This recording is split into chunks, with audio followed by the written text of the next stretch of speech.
Siempre me ha gustado desayunar con calma. A mis 68 años tengo el privilegio de no tener que correr a ninguna parte. Esta mañana, como todas, preparo mi café negro y unas tostadas con aguacate. Desde que Margarita murió hace 5 años, establecí rutinas que me ayudan a mantener cierta normalidad. Mi casa en Coyoacán, donde vivimos juntos por más de 30 años, se ha convertido en mi refugio. Cada rincón guarda recuerdos de nuestra vida juntos, de nuestro hijo Eduardo, de los planes que hicimos. Antes de continuar con la historia, por favor haz clic en el botón de me gusta y comenta desde dónde estás viendo. Tu ayuda es muy importante. El timbre suena. Es temprano para visitas, apenas las 8 de la mañana. Abro la puerta y me encuentro con Raúl, mi vecino de la casa de al lado. Don Fernando, buenos días. Disculpe que lo moleste tan temprano, pero ayer vi algo extraño y quería comentárselo. Lo invito a pasar. Raúl es un hombre serio, jubilado como yo. No es de los que exageran o inventan chismes. Vi a unas personas tomando fotos de su casa ayer por la tarde. Cuando les pregunté qué hacían, me dijeron que estaban interesados en comprarla. Les dije que me parecía raro, porque usted nunca mencionó que pensara venderla. Siento que algo frío me recorre la espalda. ¿Personas? ¿Qué tipo de personas? Una pareja joven, bien vestida. Venían con un hombre que parecía agente inmobiliario. Tenía un portafolio y todo. Les tomé una foto discretamente con el celular. Raúl me muestra la imagen. Efectivamente, hay una pareja mirando hacia mi casa mientras un hombre con traje señala hacia el techo.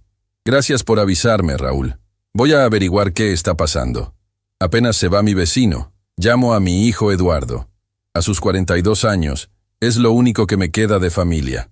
Trabaja en una empresa de tecnología y se casó hace 3 años con Daniela, una mujer que nunca me ha dado buena espina. Desde que ella apareció, Eduardo visita menos, llama menos, parece distante. Siempre tiene excusas. El teléfono suena varias veces antes de que responda. «Papá, es muy temprano. ¿Pasa algo?» «Buenos días, hijo. Disculpa la hora. ¿Sabes algo sobre gente interesada en comprar mi casa?» Hay un silencio largo, demasiado largo. «¿Eduardo? ¿Estás ahí?» «Sí, papá. Mira, quería hablarte de eso personalmente. Pensaba pasar a verte hoy. Pues ven ahora. Necesito entender qué está sucediendo». Eduardo llega 1 hora después. Viene solo, lo cual me sorprende. Normalmente Daniela no lo suelta ni un momento. Noto que está nervioso. Se frota las manos constantemente. Algo que hace desde niño cuando tiene que confesar alguna travesura. «Papá, he estado pensando mucho en ti. Desde que mamá murió, vives solo en esta casa tan grande. Es demasiado espacio para una persona, y el mantenimiento debe ser costoso». Lo miro fijamente. «Ve al grano, Eduardo. Daniela y yo encontramos un departamento perfecto para ti. Más pequeño, en una zona con más servicios, cerca de un parque donde podrías caminar. Y está en un primer piso, sin escaleras. ¿Y quién te dijo que quiero mudarme? Esta es mi casa, donde viví con tu madre, donde te criamos». Eduardo suspira. «Papá, a tu edad hay que pensar en practicidad. Esta casa vale mucho dinero que podrías usar para vivir mejor. Hablé con un agente inmobiliario, solo para tener una idea del valor. Sin consultarme. Quería sorprenderte con opciones ya concretas. El agente dice que podríamos obtener casi 5 millones de pesos. Imagínate todo lo que podrías hacer con ese dinero». Me levanto lentamente. «Eduardo, aprecio tu preocupación, pero no voy a vender mi casa. No necesito un departamento más pequeño. No necesito estar cerca de un parque. Estoy perfectamente bien aquí. Fin de la discusión». Veo un destello de frustración en sus ojos. No es la primera vez que lo veo. Desde que se casó con Daniela, parece otra persona. Ella viene de una familia con dinero, pero que aparentemente lo ha perdido todo en malos negocios. Los padres de Daniela, Roberto y Mercedes, son de esas personas que mantienen las apariencias a toda costa. «Papá, al menos piénsalo. No puedes aferrarte a las cosas materiales. Mamá ya no está, y esta casa guarda demasiados recuerdos tristes. Para mí son recuerdos valiosos, no tristes. Y no lo voy a pensar. Mi decisión está tomada». Eduardo se va visiblemente molesto. Hay algo en todo esto que no me cuadra. Decido llamar a mi amigo Carlos, abogado retirado con quien juego dominó los jueves. Le cuento lo sucedido. «Fernando, No me gusta cómo suena eso. ¿Por casualidad has revisado tus documentos últimamente? Escrituras, testamento, poderes, están en la caja fuerte del banco. Nadie tiene acceso excepto yo. ¿Estás seguro? Eduardo no tiene una copia de la llave, ¿verdad? Me quedo pensando. Hace un año, cuando tuve una pequeña cirugía, le pedí a Eduardo que guardara una copia de la llave, por si algo me pasaba. Se la di en un sobre cerrado. Carlos, creo que necesito ir al banco ahora mismo. Te acompaño. En el banco, el gerente me recibe con su amabilidad habitual. Cuando abro la caja fuerte, todo parece estar en orden. Los documentos importantes están ahí. El testamento, los títulos de propiedad de la casa, mi pasaporte. Pero algo me inquieta. Carlos, con su ojo experto, revisa las escrituras. Fernando, ¿cuándo fue la última vez que viste estos documentos? Hace como 6 meses. ¿Por qué? Porque estas no son las escrituras originales. Son copias muy bien hechas, pero copias al fin y al cabo. Siento que el suelo se mueve bajo mis pies. Carlos continúa revisando y encuentra más irregularidades. Aquí hay un poder notarial a nombre de Eduardo. ¿Recuerdas haberlo firmado? Jamás. Pues aparentemente le has dado poder para administrar tus bienes, incluyendo la facultad de vender propiedades. Salimos del banco en silencio. Mi mente trabaja a toda velocidad, tratando de entender lo que está sucediendo. Mi propio hijo robando mis documentos, falsificando mi firma. ¿Hasta dónde ha llegado? Fernando, necesitamos actuar rápido, dice Carlos. Primero, vamos con un notario para revocar ese poder. Después, hay que presentar una denuncia. ¿Denunciar a mi propio hijo? Si no lo haces, podrías perder tu casa. Y quién sabe qué más está planeando. Pasamos el resto del día entre notarios y abogados. Revoco el poder fraudulento y firmo nuevos documentos protegiendo mis bienes. Carlos me presenta a Patricia, una contadora forense que trabaja con casos de fraude. Don Fernando, necesitamos revisar sus cuentas bancarias y movimientos financieros de los últimos meses, me dice Patricia. Lo que descubrimos me deja helado.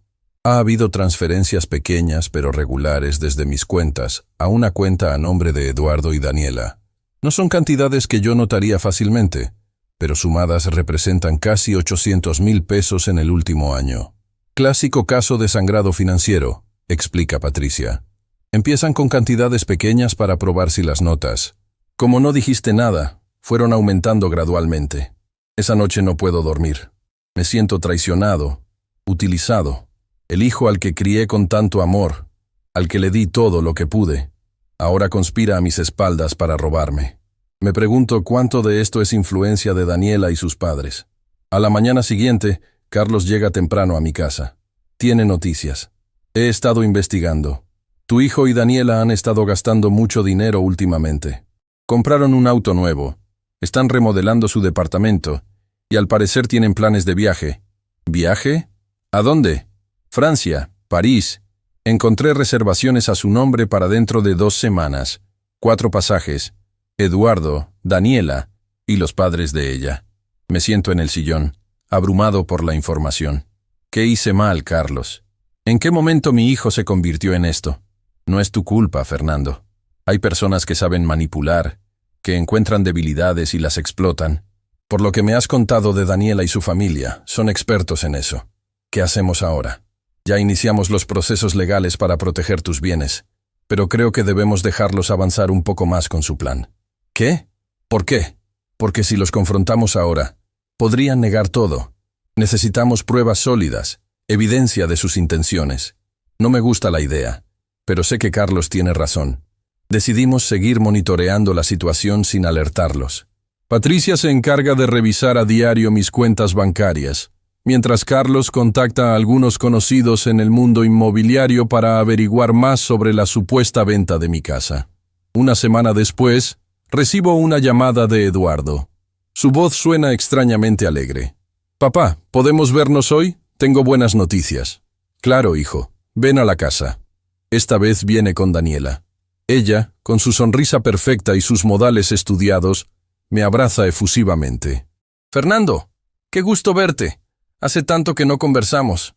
Les ofrezco café, manteniendo la calma a pesar de que por dentro estoy furioso. Quiero ver hasta dónde son capaces de llegar. «Papá», comienza Eduardo, «hemos estado pensando mucho en ti. Nos preocupa verte solo en esta casa tan grande. Daniela interviene. Fernando, mi amor, creemos que mereces descansar después de tantos años de trabajo. Eduardo y yo queremos invitarte a unas vacaciones. ¿Vacaciones? Sí, exclama ella con entusiasmo. A París. Siempre has dicho que te gustaría conocer Europa. Es nuestro regalo para ti. Eduardo continúa. Iremos nosotros, tú y los padres de Daniela. Ya tenemos los pasajes y reservaciones en un hotel precioso cerca del Sena. Los miro fijamente, tratando de controlar mi indignación. Qué generosos. ¿Y de dónde salió el dinero para este viaje tan caro? Noto que intercambian una mirada rápida. Eduardo responde. Hemos estado ahorrando, papá. Y los padres de Daniela también contribuyeron. Ya veo. ¿Y cuándo sería este viaje? En una semana, el próximo viernes. Finjo considerar la oferta. Suena maravilloso, hijo. Déjame pensarlo y te aviso mañana, ¿sí? Cuando se van, llamo inmediatamente a Carlos y Patricia. Les cuento sobre la invitación. Es parte del plan, dice Carlos. Te quieren fuera del país para poder vender la casa sin que estés aquí para impedirlo. Patricia asiente. Y probablemente planean quedarse allá más tiempo del que te dicen. O incluso dejarte allá. La idea me golpea como un puñetazo. ¿Serían capaces de abandonarme en un país extranjero, sin hablar el idioma, sin recursos? La respuesta, tristemente, parece ser sí. Tengo una idea, dice Carlos. Vamos a seguirles la corriente. Diles que irás al viaje. ¿Para qué? Para tender nuestra propia trampa. Los próximos días son un torbellino de actividad. Mientras finjo emoción por el viaje con Eduardo y Daniela, Carlos, Patricia y yo trabajamos incansablemente en recopilar evidencia. Descubrimos que efectivamente hay un contrato de compraventa de mi casa, con mi firma falsificada, por 4.8 millones de pesos. El comprador es una empresa fantasma que, tras seguir el rastro del dinero, resulta estar vinculada a Roberto, el padre de Daniela. También encontramos más transferencias desde mis cuentas, ahora más grandes y frecuentes. Han sacado otros 500,000 pesos en los últimos días. Con toda la evidencia en mano, Carlos me ayuda a presentar una denuncia formal por fraude, falsificación de documentos y abuso patrimonial contra un adulto mayor. No incluimos a Eduardo en la denuncia inicial, solo a Daniela y sus padres. Quiero darle a mi hijo una última oportunidad para recapacitar. La noche antes del supuesto viaje, recibo una llamada de Eduardo. Papá, mañana paso por ti a las 9 para ir al aeropuerto. ¿Ya tienes todo listo? Sí, hijo, todo listo. Mi voz suena tranquila, pero mi corazón está destrozado. Perfecto. Descansa bien. Mañana comienza nuestra gran aventura. Cuelgo el teléfono y miro a Carlos y Patricia, que han estado conmigo estos días, apoyándome incondicionalmente. Mañana es el día, dice Carlos. ¿Estás seguro de que quieres seguir con el plan? Asiento lentamente. Mi hijo tomó su decisión. Ahora yo tomo la mía. Esa noche, sentado en el porche de mi casa, contemplo las estrellas y pienso en Margarita. ¿Qué diría ella de todo esto? Casi puedo escuchar su voz diciéndome que sea fuerte, pero también justo. Que el amor no significa permitir el abuso. Que a veces, la verdadera lección de amor es poner límites. Mañana enfrentaré la traición más dolorosa de mi vida. Pero lo haré con dignidad, con la frente en alto. Y sobre todo, lo haré con justicia. Porque nadie, ni siquiera mi propio hijo, tiene derecho a robarme no solo mi casa y mi dinero, sino también mi dignidad. A las 7 de la mañana ya estoy despierto. No he dormido bien, pero la adrenalina me mantiene alerta. Preparo mi café como cada mañana, intentando mantener una apariencia de normalidad mientras repaso mentalmente cada paso del plan que hemos trazado. Carlos llega a las 8, seguido por Patricia. Ambos me miran con preocupación. ¿Estás seguro de esto, Fernando?, pregunta Carlos. Completamente seguro. Mi hijo ha elegido su camino. Ahora yo elijo el mío. Patricia revisa su tableta. Tenemos todo listo. La denuncia está presentada pero en reserva. La jueza está al tanto de la situación y ha autorizado las medidas cautelares que solicitamos. ¿Y las cuentas?, pregunto. En cuanto des la señal, activaremos el bloqueo. No podrán acceder a los fondos una vez estén fuera del país. Suena el timbre. Carlos y Patricia se retiran discretamente a la habitación de invitados. Abro la puerta y ahí está Eduardo, sonriente, con una maleta pequeña. «Buenos días, papá. ¿Listo para la gran aventura?» Lo miro detenidamente, buscando en sus ojos algún atisbo de remordimiento, alguna señal del hijo que crié. No encuentro nada. «Listo, hijo. Solo déjame buscar mi maleta». Regreso con una pequeña valija que preparé para mantener la farsa. Eduardo la toma y la lleva al auto donde Daniela espera. «Fernando, qué emoción. París nos espera», exclama ella con su entusiasmo artificial. Me siento en el asiento trasero. Durante el trayecto al aeropuerto, Daniela no deja de hablar sobre los lugares que visitaremos, los restaurantes, las tiendas. Eduardo conduce en silencio, lanzándome miradas ocasionales por el retrovisor. «Por cierto, papá», dice Eduardo, «traje los documentos de tu seguro de viaje. Necesito que firmes aquí». Me pasa una carpeta. La abro y encuentro varios documentos. Finjo leerlos mientras en realidad busco lo que Carlos me advirtió. Una autorización oculta entre los papeles del seguro. Efectivamente, ahí está. Un documento que me comprometería a otorgar poder a Eduardo para administrar mis bienes durante mi ausencia. La firma falsificada en el contrato de venta de la casa fue solo el comienzo. Ahora buscan mi firma genuina para validar todo el fraude. «Hijo, olvidé mis lentes de lectura. ¿Me lo puedes leer?» Eduardo se pone nervioso. «No es nada importante, papá. Solo el seguro estándar para el viaje. Insisto, si voy a firmar algo, quiero saber qué es». Daniela interviene rápidamente. «Fernando, llegaremos tarde al aeropuerto. Puedes firmarlo ahí con calma». Asiento, fingiendo ceder. Llegamos al aeropuerto y nos reunimos con los padres de Daniela. Roberto, un hombre corpulento con un traje caro pero pasado de moda, y Mercedes, delgada y con excesivas joyas, me saludan efusivamente. «Fernando, qué gusto verte», exclama Roberto. «Este viaje será inolvidable». No saben cuán cierta es esa afirmación. Eduardo me comentó del seguro de viaje. ¿Tienes los papeles para que los firme ahora?, pregunto inocentemente. Noto cómo intercambian miradas. Eduardo saca nuevamente la carpeta. «Claro, papá. Aquí están». Tomo los documentos y saco un bolígrafo. «Permíteme leerlos primero». «Papá, ya te dije que es solo un seguro estándar», insiste Eduardo, su voz traicionando su nerviosismo. Comienzo a leer en voz alta, específicamente la parte del poder notarial oculto. La cara de Eduardo palidece. Roberto interviene. «Fernando, son formalidades. En casos de emergencia durante el viaje, Eduardo necesitaría poder tomar decisiones». «¿Decisiones como vender mi casa?», pregunto directamente. El silencio que sigue es ensordecedor. Los cuatro me miran atónitos. «No sé de qué hablas», dice Eduardo finalmente, pero su voz tiembla.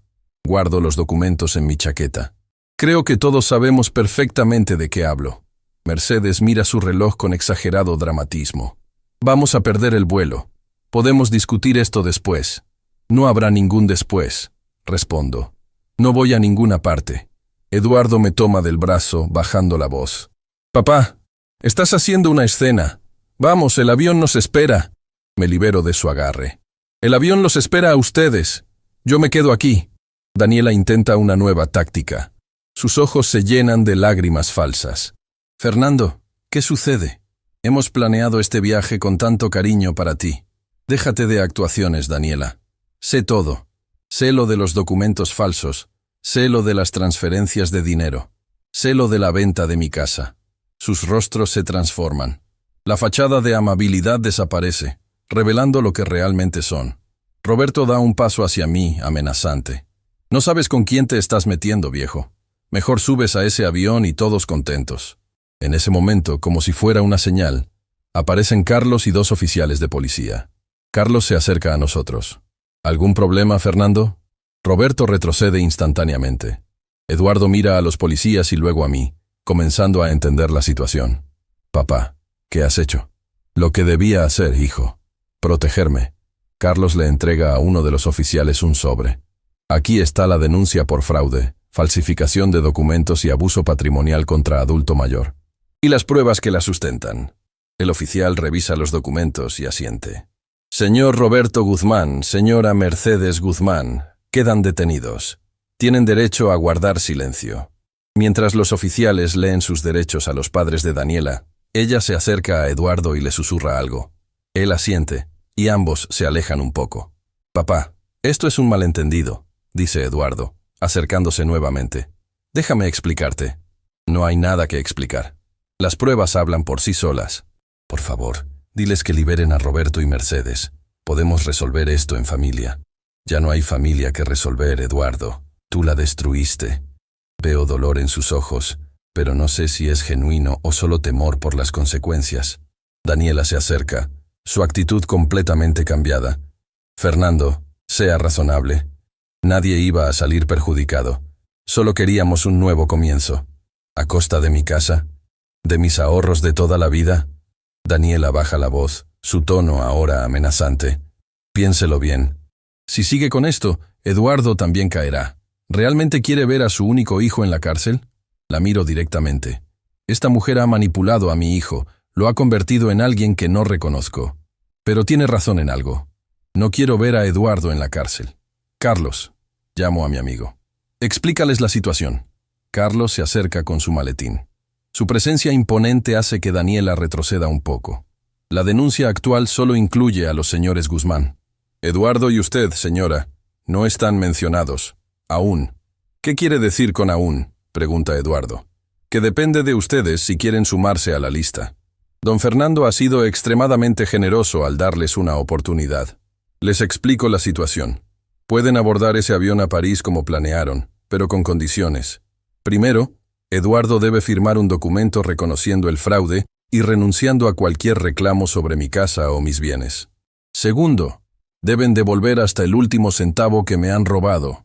Tercero, al llegar a París, encontrarán que sus tarjetas de crédito no funcionan. ¿Qué? ¿Cómo es posible?, exclama Daniela. Patricia, que se había mantenido al margen, se acerca. Se ha emitido una alerta internacional por posible fraude bancario. Todas sus cuentas están congeladas. Daniela mira a Eduardo, pánico en sus ojos. ¿Qué vamos a hacer? No tenemos dinero. Podrán acceder a una pequeña cantidad diaria para subsistencia básica, explica Patricia. Lo suficiente para comida y un hospedaje modesto mientras se resuelve la investigación. Eduardo me mira, finalmente comprendiendo la magnitud de la situación. Papá, por favor, no nos hagas esto. Yo no hice nada, Eduardo. Ustedes lo hicieron todos solos. Carlos saca un documento. Si firman esto ahora, podrán irse. De lo contrario, tendremos que ampliar la denuncia para incluirlos. Veo la lucha interna en los ojos de Eduardo. Mira a Daniela, quien asiente levemente. Toma el bolígrafo y firma. Ella hace lo mismo. ¿Ahora qué?, pregunta Eduardo. Ahora suben a ese avión, respondo, y esperan instrucciones de la embajada mexicana en París. ¿Y los padres de Daniela? Ellos no irán a ninguna parte. Tienen cargos más graves que enfrentar. Roberto y Mercedes son escoltados por los oficiales. Mercedes grita insultos mientras Roberto amenaza con abogados y conexiones. Pero sus amenazas suenan huecas ahora. Daniela se acerca a sus padres, lágrimas corriendo por sus mejillas. Esta vez parecen reales. Los sacaré de esto, lo prometo, les dice. Vámonos, Daniela, dice Eduardo tirando de su brazo. No hay nada más que hacer aquí. Antes de irse, Eduardo se detiene frente a mí. ¿Por qué, papá? ¿Por qué no simplemente hablaste conmigo? Lo intenté, hijo, muchas veces, pero dejaste de escucharme hace tiempo. Se van caminando hacia la puerta de embarque. Dos figuras solitarias arrastrando maletas llenas de sueños robados. Carlos pone su mano en mi hombro. ¿Estás bien, Fernando? No, no estoy bien, pero hice lo correcto. Salimos del aeropuerto en silencio. El día es brillante, contrastando con la oscuridad que siento por dentro. En el auto, Patricia revisa su tableta nuevamente. Ya activé los bloqueos de las cuentas. También envié la notificación a la embajada en París. Los estarán esperando. ¿Y la casa?, pregunto. El proceso de reversión de la venta ya está en marcha. Con la evidencia que tenemos, no habrá problema en anular el contrato fraudulento. Regreso a mi casa, esa casa que casi pierdo, que contiene los recuerdos de toda una vida con Margarita. Carlos y Patricia insisten en quedarse conmigo esa noche, preocupados por mi estado emocional. Acepto su compañía, agradecido por estos amigos que han estado a mi lado en los momentos más oscuros. Esa noche, sentado en mi estudio, encuentro una foto vieja de Eduardo cuando era niño. Sonríe a la cámara, inocente, sincero. ¿En qué momento perdí a ese niño? ¿Fue cuando murió Margarita? ¿Fue cuando apareció Daniela? ¿O fue mucho antes, en algún error que cometí como padre? El teléfono suena. Es un número desconocido. ¿Diga? Señor Ramírez, soy Lucía Fuentes, de la Embajada Mexicana en París. Quería informarle que su hijo y su nuera ya han sido notificados de la situación. ¿Cómo reaccionaron? Como era de esperarse, la señora hizo una escena. Su hijo permaneció en silencio la mayor parte del tiempo. Entiendo. ¿Cuál es el siguiente paso? Deben presentarse mañana para firmar los documentos de desvinculación de las propiedades y cuentas bancarias. Después de eso, depende de ellos lo que hagan. Agradezco la información y cuelgo. Carlos, que ha escuchado la conversación, me mira. ¿Quieres ir? ¿Ir a dónde? A París. A estar presente cuando firmen. La idea me sorprende. ¿Para qué? Para cerrar este capítulo cara a cara. Para que vean que no actuaste por venganza, sino por justicia. Pienso en ello. La idea de enfrentar a Eduardo nuevamente me genera sentimientos encontrados. Dolor, rabia, tristeza, pero también una extraña sensación de necesidad. De poner un punto final a esta historia. No lo sé, Carlos. Necesito pensarlo. A la mañana siguiente, tomo mi decisión. Llamó a la embajada y coordinó con Lucía. Después, pido a Patricia que me ayude con los arreglos del viaje. ¿Estás seguro de esto, Fernando? Me pregunta mientras reserva el vuelo. Sí. Necesito verlo a los ojos una última vez. En las 48 horas siguientes, viajo a París con Carlos. Es mi primera vez en Europa, pero no siento la emoción que debería. No vengo como turista, sino como testigo de mi propia tragedia familiar. Nos hospedamos en un hotel sencillo cerca de la embajada. La mañana de la cita, me visto con cuidado. Quiero proyectar dignidad, no debilidad. Carlos y yo desayunamos en silencio antes de dirigirnos a la embajada. Lucía nos recibe en la entrada. Es una mujer joven, de aspecto profesional. Nos conduce a una sala de reuniones donde ya esperan 2 abogados. Su hijo y su nuera llegarán en 20 minutos, nos informa. ¿Desea esperarlos aquí o prefiere que no lo vean hasta el momento de la firma? Prefiero que sea una sorpresa, respondo. Nos llevan a una sala adjunta, donde podemos ver a través de un vidrio de visión unilateral.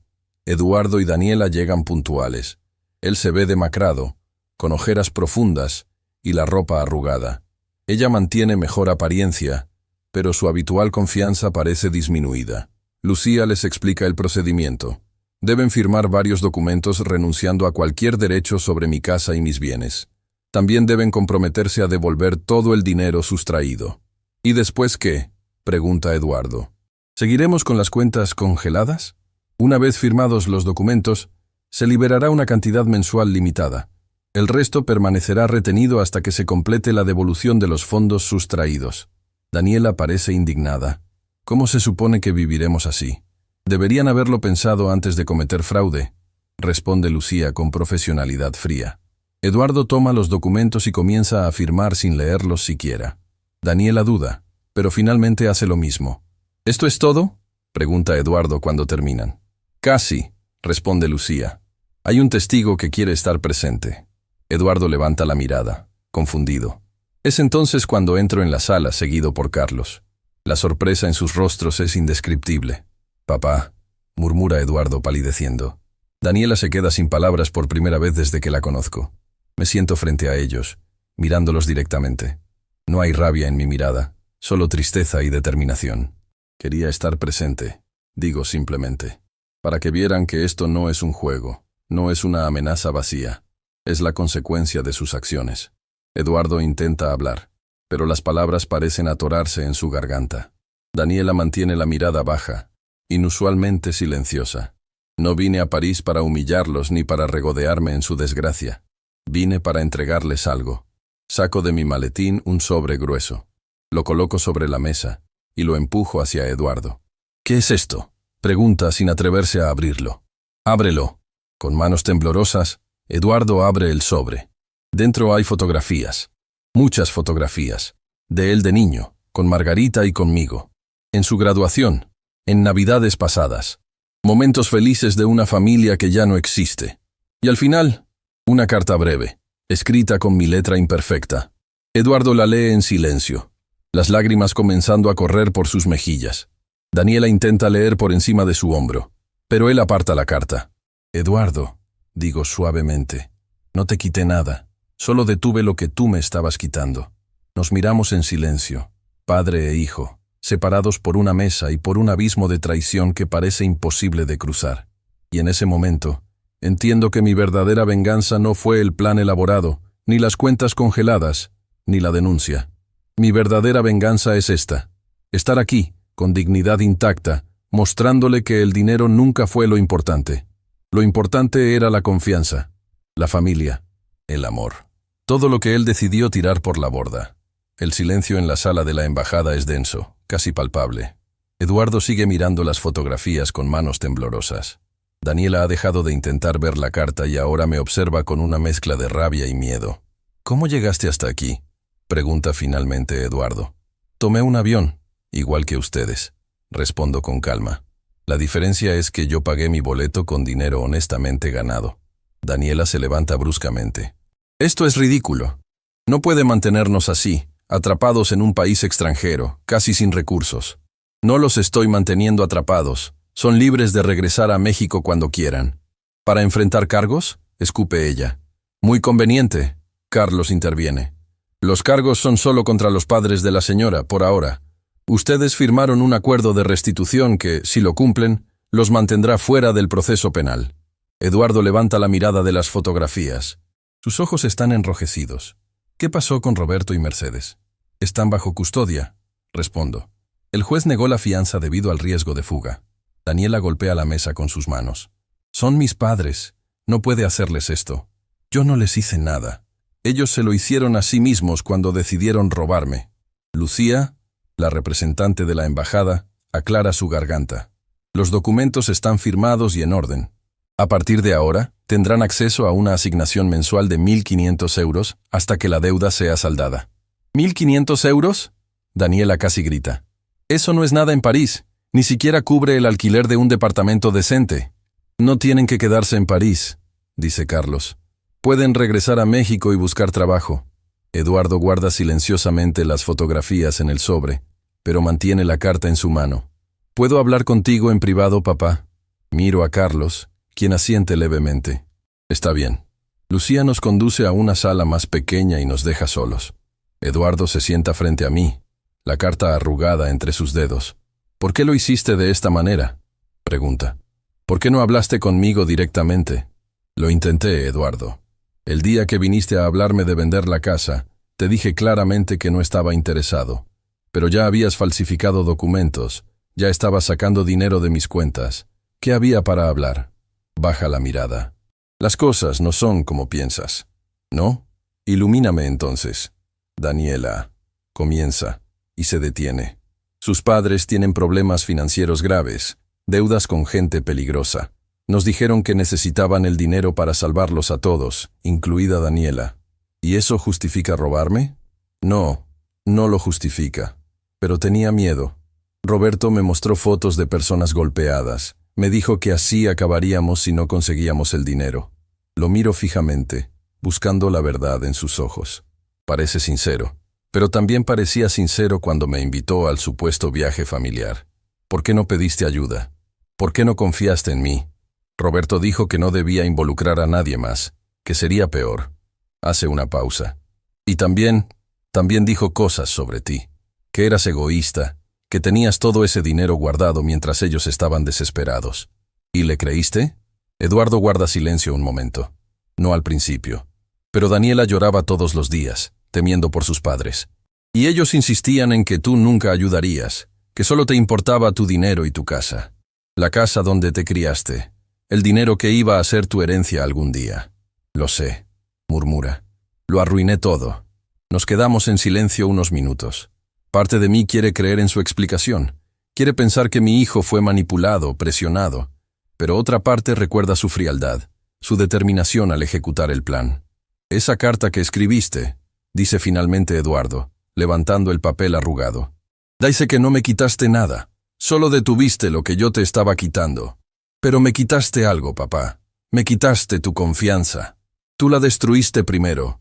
Lo sé, y no sé cómo recuperarla. Suspiro profundamente. Yo tampoco lo sé, hijo. Regresamos a la sala principal donde Daniela habla agitadamente con Lucía. Una injusticia completa. Exijo hablar con el cónsul. Lucía mantiene su compostura profesional. El cónsul está al tanto de la situación y apoya las medidas tomadas. Son consecuencia de acciones ilegales debidamente documentadas. Daniela me ve entrar y cambia su estrategia. Fernando, por favor, piense en su hijo, en su único hijo. ¿Realmente quiere dejarnos así, abandonados en un país extranjero? No están abandonados. Tienen suficiente para subsistir mientras consiguen trabajo. ¿Trabajo? No hablamos francés. ¿Cómo vamos a trabajar aquí? Hay muchas opciones para hispanohablantes, interviene Lucía. La embajada puede orientarlos. Eduardo toma la mano de Daniela. Basta, Dani. Aceptemos las consecuencias. La mirada que ella le lanza está cargada de resentimiento. ¿Vas a rendirte así? ¿Después de todo lo que hicimos para llegar aquí? Precisamente por lo que hicimos estamos en esta situación, responde Eduardo con firmeza que me sorprende. Me dispongo a despedirme. He dicho lo que tenía que decir. He entregado lo que tenía que entregar. Nos veremos en México cuando decidan volver, les digo. ¿Y mientras tanto? Pregunta Daniela. ¿Qué pasará con mis padres? Enfrentarán un juicio. La evidencia es contundente, pero tienen derecho a un abogado y a defenderse. Necesito dinero para contratarles un buen abogado, insiste ella. Lo siento, pero no lo tendrás. No de mi parte ni de las cuentas congeladas. Salimos de la embajada. Afuera, una llovizna ligera cae sobre París. Carlos y yo caminamos en silencio hasta llegar a una pequeña cafetería cercana. ¿Cómo te sientes?, pregunta mientras nos sentamos. Vacío, respondo honestamente. Esperaba sentir algo diferente. Satisfacción, quizás, o alivio, pero solo siento un gran vacío. Es normal. Has perdido a tu hijo, independientemente de cómo haya sucedido. ¿Crees que fue manipulado? Me dijo que los padres de Daniela lo amenazaron. Carlos considera la pregunta. Es posible. Roberto Guzmán tiene antecedentes, aunque no pudimos usarlos en el caso porque están sellados. Pero también es posible que Eduardo esté buscando excusas. Asiento lentamente. ¿Sabes qué es lo más triste? Que una parte de mí quiere creerle. Quiere pensar que mi hijo no sería capaz de traicionarme por voluntad propia. El tiempo lo dirá, Fernando. Sus acciones de ahora en adelante mostrarán quién es realmente. Regresamos a México al día siguiente. El vuelo es largo y silencioso. Pienso en Eduardo, en Daniela, en lo que enfrentan ahora. Parte de mí se pregunta si fui demasiado duro. Otra parte sabe que hice lo correcto. Al llegar a casa, todo parece extrañamente normal. Las mismas paredes, los mismos muebles, las mismas fotografías en las repisas, pero algo ha cambiado fundamentalmente. El hogar que construí con Margarita, que llenamos de amor y recuerdos, ahora está manchado por la traición. Los días siguientes son una mezcla de trámites legales, reuniones con abogados y momentos de profunda introspección. Patricia me informa regularmente sobre el estado de las cuentas y los avances en la reversión de la venta fraudulenta de la casa. El juez ha emitido un fallo preliminar a su favor, me dice una tarde, mientras revisamos documentos en mi estudio. La venta queda anulada provisionalmente hasta la resolución final del caso. ¿Y Roberto y Mercedes? Siguen detenidos. La Fiscalía ha encontrado más casos de fraude en su historial. Al parecer, no es la primera vez que hacen algo así. ¿Has sabido algo de Eduardo y Daniela? Patricia duda un momento. Eduardo llamó esta mañana a la oficina. Preguntó por ti. ¿Qué quería? Hablar contigo. Dice que tiene información importante sobre los negocios turbios de sus suegros. Considero esto. ¿Está Eduardo tratando de redimirse o es solo otra manipulación? ¿Le diste mi número? No, sin tu autorización. Agradezco su discreción. Dile que puede enviarme la información por escrito, a través de la embajada. 2 semanas después, recibo un sobre grueso enviado desde París. Contiene documentos, fotografías y notas escritas a mano por Eduardo. Muestran una red de negocios fraudulentos operados por Roberto Guzmán durante años. Estafas inmobiliarias, préstamos usurarios, incluso conexiones con lavado de dinero. Carlos revisa los documentos conmigo. Esto es dinamita pura, Fernando. Con esto, los Guzmán no saldrán de la cárcel en muchos años. ¿Por qué crees que Eduardo me envió esto? Puede que esté intentando distanciarse de ellos. O puede que realmente quiera hacer lo correcto, aunque sea tarde. Entrego la información a las autoridades. El caso contra Roberto y Mercedes se fortalece considerablemente. Eduardo es llamado a declarar por videoconferencia desde la embajada en París. Según me cuenta Carlos, quien asiste a la audiencia, Eduardo testifica detalladamente sobre cómo sus suegros planearon y ejecutaron múltiples fraudes, incluyendo el intento de robo de mi casa. Dijo claramente que lo presionaron y amenazaron, me informa Carlos después, pero también admitió su propia culpa y responsabilidad. ¿Y Daniela? No testificó.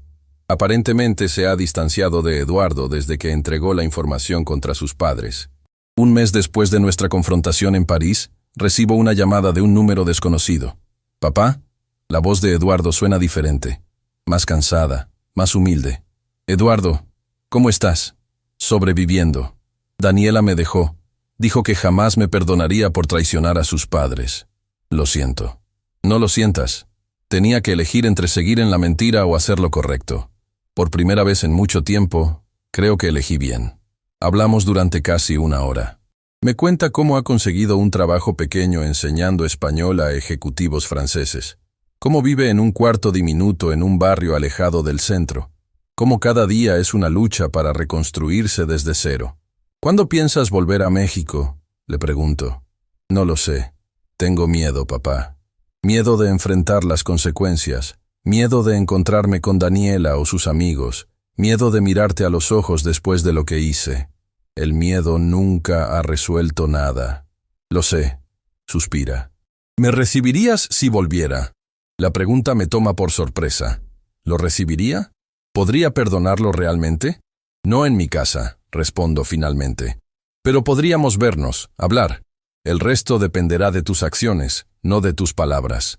La audiencia final contra Roberto y Mercedes se celebra 3 meses después de la confrontación en París. Son sentenciados a 8 años de prisión por fraude, falsificación de documentos y abuso patrimonial contra un adulto mayor. Además, deben pagar una indemnización sustancial. Daniela no asiste al juicio. Según los informes que recibo, ha regresado a México, pero vive con unos tíos en Guadalajara, lejos de la Ciudad de México. No ha intentado contactarme ni a Carlos. Eduardo sigue en París. Hablamos por teléfono ocasionalmente. Sus conversaciones son diferentes ahora, más honestas, más reflexivas. Me habla de su trabajo que ha ido mejorando, de sus planes de estudiar francés formalmente, de lo mucho que ha aprendido sobre sí mismo en estos meses de soledad. «Nunca te pregunté qué decía la carta», le digo un día. «¿Cuál carta?» «La que te di en París, junto con las fotografías». «Ah, esa carta». Hace una pausa. «La leo casi todos los días». Dice: «No te quité nada. Solo paré lo que tú me robabas. El dinero se recupera. La confianza no. Pero el amor de un padre, aunque herido, permanece. Depende de ti ahora decidir qué hacer con esa última herencia que no pudiste vender». Escucharlo repetir mis palabras me conmueve. No recuerdo exactamente qué escribí en ese momento de dolor y resolución, pero Eduardo parece haberse aferrado a esas palabras como un salvavidas. «¿Todavía tienes las fotografías?», pregunto. «Sí, están en un pequeño corcho en la pared de mi habitación. Son lo único que tengo de mi vida anterior». 6 meses después de la confrontación en París, recibo una notificación judicial. La casa está oficialmente asegurada a mi nombre, con una restricción que impide su venta o transferencia sin supervisión judicial. Es una medida preventiva para evitar futuros intentos de fraude. La acepto sin protestar, aunque me resulta irónico necesitar protección legal para mi propia propiedad. El dinero sustraído de mis cuentas comienza a ser reintegrado lentamente. Eduardo envía una pequeña cantidad mensual desde París. No es mucho, pero representa un esfuerzo constante de su parte. Un día, recibo un correo electrónico de Eduardo con un enlace a un video. Es una entrevista que dio a un pequeño canal de noticias online dirigido a la comunidad mexicana en Francia. En ella, cuenta su historia sin adornos ni justificaciones. Habla de cómo se dejó manipular, de cómo la ambición y el miedo nublaron su juicio, y habla de las consecuencias, de la lección aprendida a un precio terrible. El video se vuelve viral en México. Pronto, recibo llamadas de periodistas queriendo mi versión de la historia. Los rechazo a todos. Mi dolor no es un espectáculo para entretener a otros. Carlos me visita una tarde, visiblemente preocupado por la atención mediática. «Esto podría complicar las cosas», me dice. La gente está tomando bandos, opinando sin saber. Déjalos hablar, respondo. Lo que pasó entre Eduardo y yo es asunto nuestro, no del público. ¿Has visto los comentarios? Muchos te apoyan, te ven como un símbolo de dignidad frente al abuso. Otros, los menos, defienden a Eduardo diciendo que fue manipulado.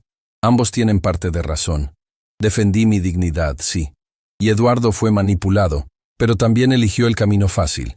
Esa noche, mientras reviso viejos álbumes de fotos, el teléfono suena nuevamente.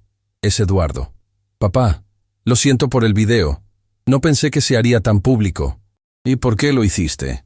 Porque necesitaba enfrentar la verdad, decirla en voz alta, y porque quizás ayude a otros a no cometer mis errores. Está generando mucha atención. Lo sé.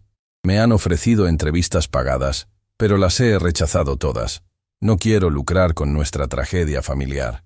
Siento un pequeño destello de orgullo al escuchar esto. Al menos en esto, Eduardo muestra integridad. He estado pensando, papá. Quiero volver a México. ¿Estás seguro? Las cosas no serán fáciles aquí. Lo sé. Pero necesito enfrentar las consecuencias cara a cara. Reconstruir mi vida donde la destruí. ¿Cuándo piensas venir? En unas semanas. Primero debo resolver algunas cosas aquí. Después de colgar, me quedo mirando el teléfono. Mi hijo regresa. No sé si para bien o para mal, pero regresa. Y con su regreso, vendrá la prueba real de si todo esto, el dolor, la traición, la justicia, habrá servido para algo. Me pregunto si Margarita estaría orgullosa de cómo manejé las cosas, si aprobaría mi mezcla de firmeza y compasión, si entendería por qué tuve que hacer lo que hice. Y mientras miro las estrellas desde mi porche, la misma casa que casi pierdo, siento que de alguna manera ella me da su respuesta. Un suave viento mueve las hojas de los árboles, como un susurro de aprobación. Hice lo que debía hacer, no por venganza, sino por justicia, no por rabia, sino por dignidad. Y ahora, el resto del camino lo decidirán las acciones de Eduardo, no mis palabras, ni mis sentimientos heridos. Porque al final, como dice la carta que le entregué, hay una herencia que no pudo vender, la oportunidad de redimirse, de ser mejor, de reconstruir, no una fortuna, sino un carácter. Solo el tiempo dirá si sabrá aprovecharla. Las 3 semanas siguientes pasan con una mezcla de anticipación y ansiedad. La noticia del regreso de Eduardo me genera sentimientos contradictorios. Por un lado, hay una parte de mí que anhela ver a mi hijo, la única familia que me queda. Por otro, el recuerdo de su traición sigue fresco, una herida que aún no cicatriza completamente. Carlos y Patricia han sido mis pilares durante todo este proceso. Una tarde, mientras jugamos dominó en mi porche, les comento sobre el inminente regreso de Eduardo. ¿Estás preparado para verlo?, pregunta Carlos, colocando una ficha sobre la mesa. No lo sé, respondo honestamente. Una cosa es hablar por teléfono, y otra muy distinta tenerlo frente a mí. Patricia me mira con comprensión. Es normal sentir aprehensión. Han pasado muchas cosas entre ustedes. Lo que me preocupa es que todo sea una actuación, confieso. Que este arrepentimiento sea solo otra manipulación. El tiempo lo dirá, dice Carlos. Las palabras pueden engañar, pero las acciones eventualmente revelan la verdad. 2 días antes de la llegada de Eduardo, recibo una llamada inesperada. Es Lucía, de la Embajada Mexicana en París. Don Fernando, disculpe la intromisión. Quería informarle algo sobre su hijo antes de que regrese a México. ¿Ocurrió algo malo? Al contrario. Durante estos meses, su hijo ha estado colaborando con nosotros de manera extraordinaria. No solo proporcionó información sobre los negocios fraudulentos de sus suegros, sino que también ha estado ayudando a otros mexicanos en situaciones difíciles aquí en París. ¿Ayudando? ¿De qué manera? Como traductor voluntario en la sección consular, principalmente. También ha organizado un pequeño grupo de apoyo para compatriotas que se encuentran en situaciones precarias. Personas estafadas, abandonadas o simplemente perdidas en un país extranjero. La noticia me sorprende. Este comportamiento no concuerda con el Eduardo que intentó robarme. Me pregunto si es posible que haya cambiado realmente, o si esto es parte de una estrategia más elaborada para congraciarse conmigo. Quería que lo supiera, continúa Lucía. Su hijo ha demostrado un compromiso genuino por reparar el daño causado, no solo a usted, sino a la comunidad. Agradezco la información y cuelgo, pensativo. ¿Será posible una redención tan completa en tan poco tiempo? ¿O acaso el Eduardo solidario y honesto siempre estuvo ahí, temporalmente nublado por la influencia de Daniela y sus padres? El día de su llegada amanece soleado. No voy al aeropuerto a recibirlo. Acordamos vernos en un café neutral, un terreno intermedio que no carga con el peso emocional de mi casa ni con la formalidad de una oficina. Llego temprano y elijo una mesa al fondo, desde donde puedo ver la entrada. Pido un café negro y espero, con los nervios a flor de piel. A las 11 en punto, lo veo entrar. Ha perdido peso. Su rostro, antes redondo y juvenil a pesar de sus 40 y tantos años, ahora muestra líneas más definidas. Lleva una camisa sencilla y jeans, nada que ver con los trajes caros que solía usar desde que se casó con Daniela. Me busca con la mirada, y cuando me encuentra, veo una momentánea vacilación en sus pasos. Se acerca lentamente y se detiene frente a mi mesa. «Hola, papá». «Eduardo», respondo con un gesto. «Siéntate, por favor». Se sienta frente a mí. Por un momento, ninguno de los dos sabe qué decir. El camarero se acerca y Eduardo pide un café con leche. «¿Cómo estuvo el vuelo?», pregunto, recurriendo a la conversación más inofensiva posible. «Largo. Dormí casi todo el camino». Hace una pausa. «No he dormido bien últimamente. Lucía me llamó». Eduardo levanta la mirada sorprendido. «¿Lucía? ¿De la embajada? Me contó sobre tu trabajo voluntario allá». Veo un leve rubor en sus mejillas. No era nada extraordinario. Solo intentaba ser útil mientras definía qué hacer con mi vida. «¿Y lo has definido?». Eduardo toma un sorbo de su café recién llegado antes de responder. «Tengo algunas ideas. Quiero seguir enseñando español. Me di cuenta que disfruto eso. Y quizás estudiar Derecho». «¿Derecho? Nunca mostraste interés en eso». «Las cosas cambian.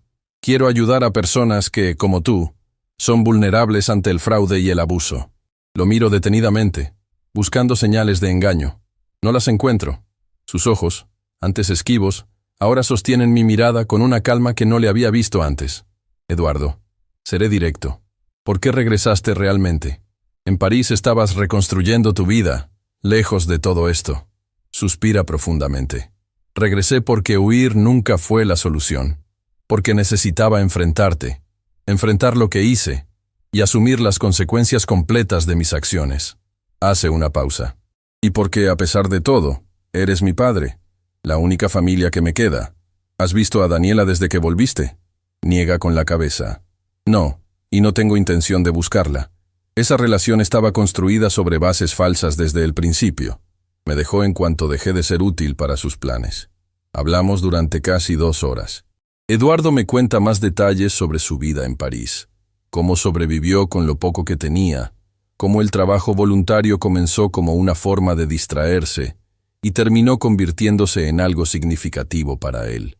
Me cuenta sobre la ruptura con Daniela, el dolor inicial y luego el alivio de liberarse de una relación tóxica, sobre cómo gradualmente comenzó a ver con claridad cómo había sido manipulado, sin que eso excusara sus propias decisiones. «La responsabilidad siempre fue mía», dice con firmeza. «Pude haber dicho que no en cualquier momento. Pude haberte pedido ayuda. Pero elegí el camino fácil, el camino deshonesto. ¿Por qué no lo hiciste? ¿Por qué no me pediste ayuda?». Se queda pensativo un momento. Creo que fue orgullo, en parte. No quería admitir que me había equivocado al casarme con Daniela, al involucrarme con su familia. Y también duda. También había resentimiento. ¿Resentimiento? ¿Hacia mí? Asiente lentamente. «Después de que mamá murió, te encerraste en tu dolor. Yo también la extrañaba, papá. También sufría, pero sentía que tenía que ser fuerte, que no podía mostrarlo porque tú estabas devastado». Sus palabras me golpean. Es cierto que tras la muerte de Margarita me sumí en una profunda depresión. Nunca pensé en cómo eso afectaba a Eduardo. «Lo siento», digo sinceramente. «Nunca fue mi intención excluirte de mi duelo o ignorar el tuyo. Lo sé ahora. Pero en ese momento sentí que me habías abandonado emocionalmente. Fue entonces cuando conocí a Daniela. Ella y sus padres me dieron la atención que sentía que me faltaba». Asiento, comprendiendo por primera vez la complejidad de lo sucedido. No justifica sus acciones, pero al menos las contextualiza de una manera que no había considerado antes. ¿Dónde te estás quedando?, pregunto. En un pequeño hotel cerca del centro. Es provisional hasta que encuentre un departamento asequible. Nos despedimos con un apretón de manos incómodo. No estoy listo para más, y Eduardo parece entenderlo. Quedamos en vernos la próxima semana. Durante los días siguientes consulto con Carlos sobre la situación legal de Eduardo. Legalmente está limpio, me explica. La denuncia nunca lo incluyó directamente, y su colaboración con las autoridades ha sido bien vista por la Fiscalía. ¿Y la devolución del dinero? Va por buen camino. Ha pagado regularmente, pequeñas cantidades pero constantes. Muestra buena voluntad. Una semana después de nuestro primer encuentro, Eduardo me llama. Suena agitado. Papá, me encontré con Daniela. Fue una coincidencia, estaba en el centro comercial y... ¿Qué pasó? Me amenazó. Dijo que sus padres tienen amigos, incluso desde la cárcel. Que me arrepentiría de haberlos traicionado. ¿Crees que es una amenaza real o solo palabras de rabia? No lo sé. Parecía bastante seria. Hace una pausa. No te estoy pidiendo nada. Solo quería que lo supieras. ¿Dónde estás ahora? En el hotel. Voy a hablar con la policía mañana por precaución. Ven a la casa, digo impulsivamente. ¿Qué? Ven a casa. Estarás más seguro aquí. Hay un largo silencio al otro lado de la línea. Papá, no tienes que hacer esto. No es por obligación, es lo correcto. Esa noche, Eduardo llega con una pequeña maleta. Lo recibo en la puerta y le muestro la habitación de invitados. No es su antigua habitación, que permanece intacta desde que se fue a vivir solo años atrás. Es un espacio neutral, un nuevo comienzo. Los primeros días son incómodos. Nos movemos por la casa como extraños educados, pidiendo permiso para usar la cocina, hablando poco, evitando temas difíciles. Pero gradualmente, una nueva rutina emerge. Desayunamos juntos. Eduardo sale a buscar trabajo o a estudiar en la biblioteca. Yo continúo con mis actividades habituales, mis partidas de dominó con Carlos, mis paseos por el parque. Una tarde, mientras preparo la cena, Eduardo entra a la cocina con expresión seria. Papá, necesito mostrarte algo. Me entrega una carpeta. Dentro hay documentos legales. ¿Qué es esto? Es una renuncia formal a cualquier derecho sobre esta casa o tus bienes. La preparó un abogado amigo de Carlos. Quiero que sepas que no tengo ninguna pretensión sobre tu patrimonio. Miro los documentos, sorprendido. ¿Por qué haces esto? Porque quiero que estés tranquilo. Que sepas que estoy aquí porque me aceptaste de vuelta, no porque tenga segundas intenciones. Este gesto me conmueve profundamente. No necesitaba estos papeles. Las acciones de Eduardo en estos meses hablan por sí solas, pero entiendo lo que significa para él. Un acto simbólico de reparación, de reconocimiento del daño causado. Te agradezco la intención, le digo, devolviendo la carpeta sin firmar los documentos. Pero no es necesario. Insisto, papá, por mi tranquilidad también. Asiento y firmo. Guardamos una copia cada uno. 2 semanas después, Eduardo consigue trabajo en una academia de idiomas. No es gran cosa, pero es un comienzo. También se inscribe en cursos nocturnos de derecho. Su determinación me impresiona. Una tarde, recibo una llamada del abogado de Roberto y Mercedes.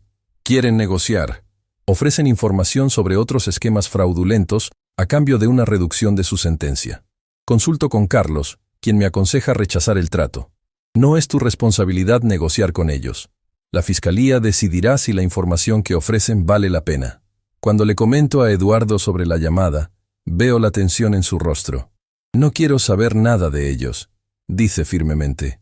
Han hecho suficiente daño. ¿Y Daniela? ¿Has vuelto a verla? No. Supe que regresó con sus tíos a Guadalajara. Espero que rehaga su vida lejos de aquí, lejos de mí. El tiempo pasa y nuestra convivencia se vuelve más natural, menos forzada. Eduardo me ayuda con el mantenimiento de la casa que una vez intentó vender. Yo lo apoyo en sus estudios, revisando sus apuntes, discutiendo casos que estudia. Un día, mientras limpiamos el ático, encontramos una caja con objetos de Margarita, vestidos, joyas sencillas, cartas que nos escribimos cuando éramos jóvenes. Por primera vez, Eduardo y yo hablamos abiertamente sobre ella, sobre cómo la extrañamos, sobre los recuerdos que cada objeto evoca. Nunca te dije cuánto la extraño, dice Eduardo, sosteniendo una fotografía donde aparecemos los tres en su graduación universitaria. Sentía que no tenía derecho a mostrar mi dolor cuando el tuyo era tan evidente. Siempre tuviste ese derecho, respondo. Ella era tu madre tanto como mi esposa. A veces pienso que si ella estuviera viva, nada de esto habría sucedido. Es posible.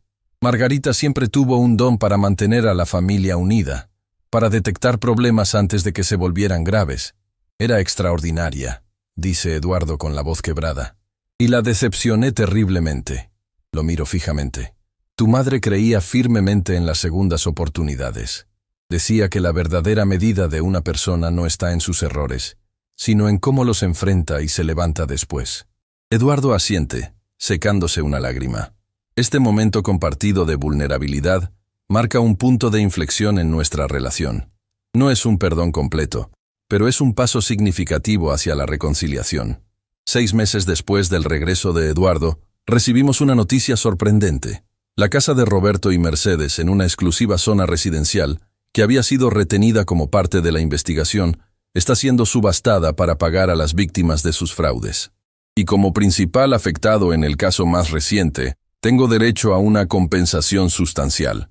No quiero ese dinero, le digo a Carlos cuando me informa. Es lo que te corresponde legalmente. Aún así, no me sentiría bien aceptándolo.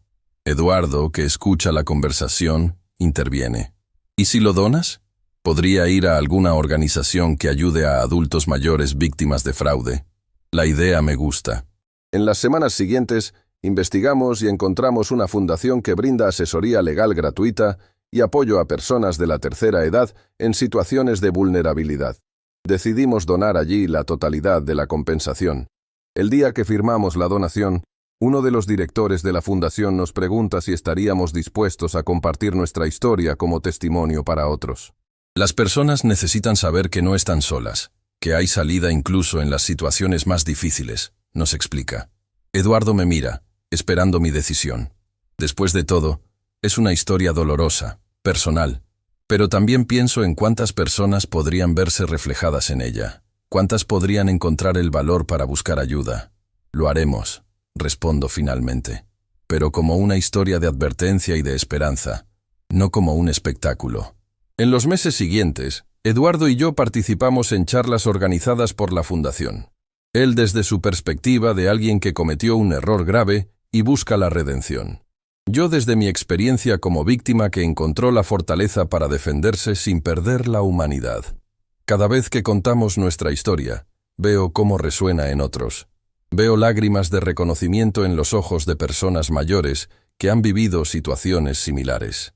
Veo asentimientos de comprensión en jóvenes que se han dejado llevar por influencias negativas. Un año después de su regreso, Eduardo se muda a su propio departamento. Es una decisión que tomamos juntos, reconociendo que necesitamos espacio para seguir creciendo individualmente.